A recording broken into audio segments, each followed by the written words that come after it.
अस्सलाम वालेकुम स्टूडेंट। आज हम स्टार्ट करेंगे सेकेंड ईयर केमिस्ट्री को। सेकेंड ईयर में टोटल 16 चैप्टर होते हैं और उसमें से 1 से 6 तक जो है वो चैप्टर इनऑर्गेनिक के आते हैं। 7 से लेके 14 तक ऑर्गेनिक पार्ट आता है। लास्ट टू चैप्टर हैं 15 और 16, उसमें इन्वायरमेंटल केमिस्ट्री और इंडस्ट्रियल केमिस्ट्री का पोर्शन आता है। सेकेंड ईयर में मैक्सिमम जो पोर्शन है लॉन्ग क्वेश्चन या शॉर्ट क्वेश्चन का पोर्शन वो ऑर्गेनिक पार्ट में से आता है। और आमतौर पे जितने भी कॉलेजेस हैं जहाँ हम जब भी सेकेंड ईयर केमिस्ट्री स्टार्ट करते हैं तो ऑर्गेनिक केमिस्ट्री जो है उससे स्टार्ट किया जाता है, यानी चैप्टर नंबर 7 से। तो आज हम डिस्कस करेंगे चैप्टर नंबर 7 का first topic, introduction of organic chemistry. यानी चैप्टर का नाम क्या है, fundamental principle of organic chemistry. Organic compound या ऑर्गेनिक केमिस्ट्री में बेसिक जो प्रिंसिपल्स वो क्या है। तो सबसे पहले बात कर लेते हैं जी इंट्रोडक्शन। तो शुरू में ऑर्गेनिक कंपाउंड में कोई खास तरक्की नहीं हुई। इनऑर्गेनिक कंपाउंड बहुत ज़्यादा बनते गए और उसकी बेस पे साइंटिस्ट ने क्या किया कि कंपाउंड को दो हिस्सों में डिवाइड किया गया उनके सोर्सेज की बेस के ऊपर। दो तरह के सोर्सेज से उसकी बेस पे कंपाउंड पर डिवाइड किया गया। एक टाइप इनऑर्गेनिक कंपाउंड थी, दूसरी टाइप ऑर्गेनिक कंपाउंड थी। ये दो क्लासिफिकेशन की गई है। ये क्लासिफिकेशन उनके सोर्सेज की बेस पे की गई है। इनऑर्गेनिक कंपाउंड वो कंपाउंड है जिनका सोर्स क्या है, नॉन लिविंग थिंग्स, जैसे कि मिनरल्स वगैरह आ जाती हैं। तो इसको जो वो तमाम कंपाउंड जिनका सोर्स नॉन लिविंग थिंग थी वो सारे के सारे इनऑर्गेनिक कंपाउंड कहलाते हैं।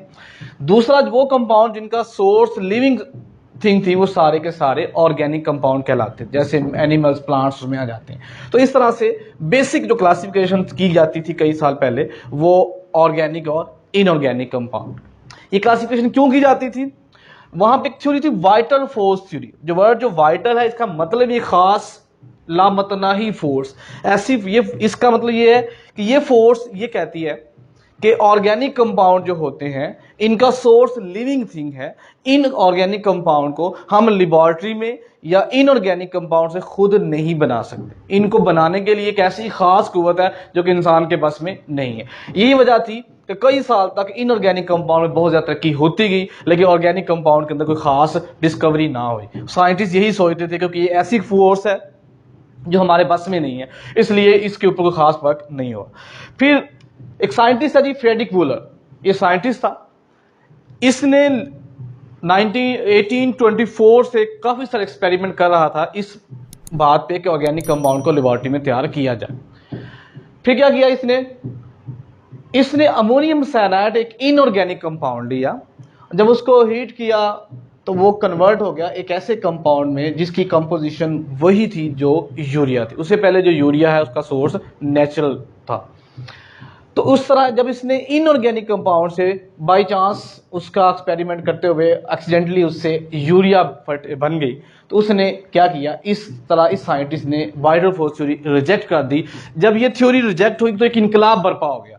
साइंटिस्ट ने इस दौर में लग गए कि ये जो पहले बात की जाती थी कि ऑर्गेनिक कंपाउंड खुद से नहीं बनाए जा सकते, अब जब इसने इस थ्योरी को रिजेक्ट किया और बल्कि रिजेक्ट करके साथ एक्सपेरिमेंटली प्रूव किया कि इनऑर्गेनिक कंपाउंड से ऑर्गेनिक कंपाउंड लेबोरेटरी में बनाया जा सकता है, तो एक नया मतलब सिलसिला बहस का शुरू हो गया और फिर एक नई डेफिनेशन सोचनी पड़ी। क्योंकि जो पहले डेफिनेशन थी कि organic compound which obtain from living organism, ये डेफिनेशन पे गलत होगी क्योंकि अब इसने इनऑर्गेनिक थे एक ऑर्गेनिक कंपाउंड बना दिया।